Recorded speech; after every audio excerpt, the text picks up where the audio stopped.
If you thought the Dodgers' biggest problem this month would be an errant hop or a tired starter, Tuesday night handed everyone a sharper shock.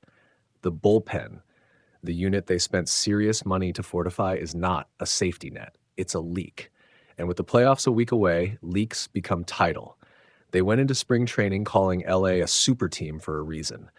Front office money met compression of talent, and the bullpen was supposed to be the clean finish. Tanner Scott, Blake Treinen, Kirby Yates, three established arms signed or re-signed with the explicit mission of turning late innings into a formality. Instead, those three have shouldered an alarming share of late-game damage. When the starter hands the ball over with a lead, you expect the bullpen to maintain it. Lately, more often than not, something breaks. Let's parse what's happened, because it's not just a bunch of bad luck streaking across a 2-week stretch. Since September 4th, in every Dodgers loss, the go-ahead or walk-off run has come off Scott or Treinen. That's not a coincidence. That's concentration risk. When a team funnels its high-leverage innings into a small group and that group falters, the losses cluster. You can mask this earlier in the season when the run differential can absorb a few late slips. In October, that margin erodes fast. One blown save, one walk-off, one lost morale swing away from home field advantage. Injury context matters, and it is brutal. The Dodgers built a vision of bullpen depth that, in hindsight, required an impossible health ledger. Kopech's knee inflammation, Gratterall still recovering, Evan Phillips out for Tommy John, Brock Stewart sidelined. The hoped-for six-man anchor rotation of relievers is now a fantasy. Several prime pieces are either unavailable or questionable. That forces manager Dave Roberts into a choice he never wanted to make: use expensive, declining veterans in high-leverage spots, or thrust rookies and rehab throwers into playoff moments they may not be ready for. Neither option is particularly appealing. From the performance numbers, the unit's ERA since the start of September sits ugly, and the three big investments have been particularly leveraged. They account for nearly half of the bullpen's earned runs this month. That's a payday that isn't buying the outcomes. Worse, the show-me moments are piling up. HBP, walks, inability to find the strike zone, and a slider that once carved now getting barreled. These are mechanical failures and confidence failures rolled together. So what's the playbook now? Short term, you have to triage innings and manage leverage with surgical care. That means a few obvious, if uncomfortable, moves. 1, get starters deeper in games. That's not wishful thinking. If Ohtani and Snell can be coaxed into 5+ inning nights consistently, and if Kershaw and Glasnow can be rotated into bulk relief roles when needed, you buy innings without relying on shaky bullpen arms. Yes, that increases workload risk on starters and complicates playoff rotation planning, but when your relief core is unreliable, starters become your most honest resource. 2, redefine leverage. Save the best arms for the 7th, 8th inning windows, where the probability of game-deciding scenarios is highest. Let lower leveraged, lower trust arms handle mop-up or low-run risk frames. It sounds simple, but it requires discipline. You can't reflexively hand the 9th to Scott just because a lead exists. You need predictive leverage management. Number 3, aggressively audition internal options. The rookies and rehab arms on the farm aren't ideal, but you need to know which ones can hold the fort. Don't wait to call them up as a Hail Mary. Integrate them now with clear roles so they're not making debut mistakes in October's pressure cooker. Medium term, the Dodgers must assess whether to treat this as a tactical in-series problem or a structural roster failure. If it's tactical, smart deployment and a bullheaded bullpen plan can win a series. If structural, then front office questions rear up. Why did so much payroll sit on 3 relievers and such little contingency planning exist? Trades are mostly closed before September, but any midseason reroute would have required a more aggressive, earlier deadline posture. Managerially, the human element isn't trivial. Confidence is contagious. When one high-profile veteran gets hit, managers can either double down, keep feeding him the ball out of trust, or protect him, rest, adjust mechanics, rebuild. Both paths have pitfalls. Doubling down risks recurring high-leverage failures. Protecting risks shaking up roles and confusing a group that already feels fragile. The optimal middle ground is targeted support.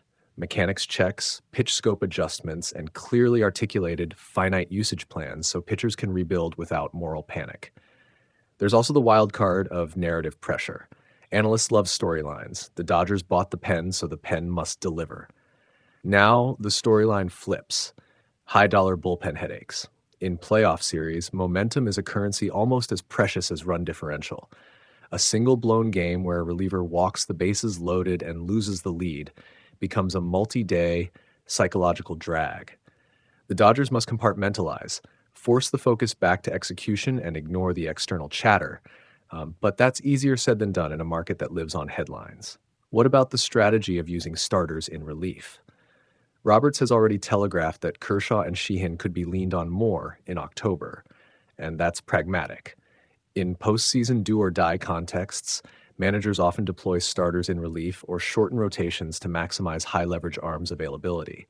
The Dodgers have the rotational assets to do this, sort of, but there's trade-off geometry. Fewer fresh starting arms in a 5-game series can matter, and Kershaw's historical postseason workload, not a unicorn solution. Still, when the alternative is Scott or Treinen in repeat high-leverage gigs, the calculus shifts toward creative bullpen architecture using trusted starters.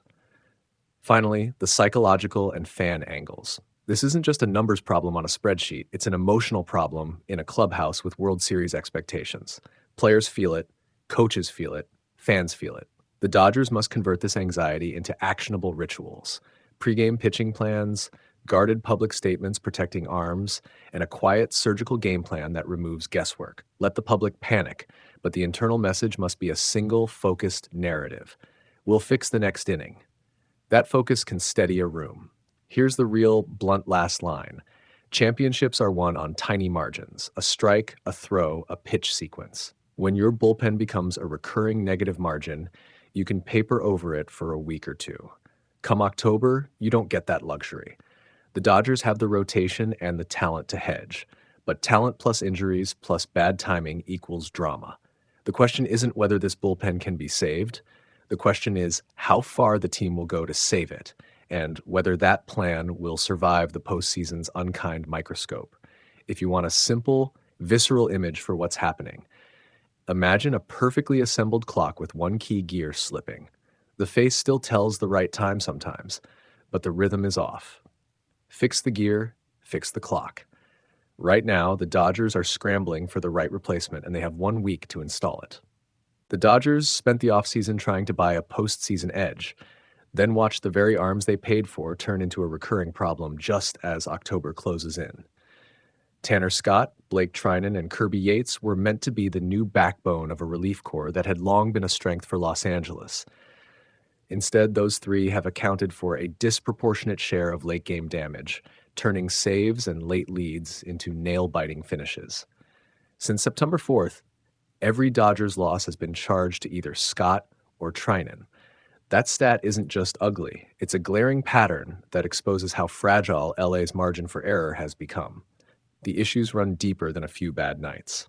The bullpen's September numbers are alarming, a collective ERA that sits among the worst in baseball for the month, and a run total that points squarely at the high-priced veterans rather than isolated fluky collapses.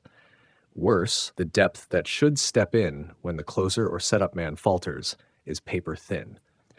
Michael Kopech is on the IL with knee inflammation.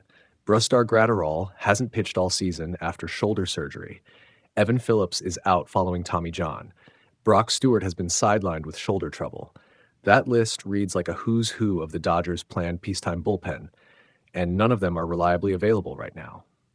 What remains on the active roster is a mix of veterans who are struggling and a group of largely untested rookies. Relying on inexperienced arms in October is a risky proposition. It's why Dave Roberts has found himself in impossible spots. Trust the expensive but faltering veterans, or turn to kids and reclamation projects in high-leverage moments. Those constraints have led to unconventional thinking. Clayton Kershaw, the face of the franchise and a future Hall of Famer, volunteered to help bridge innings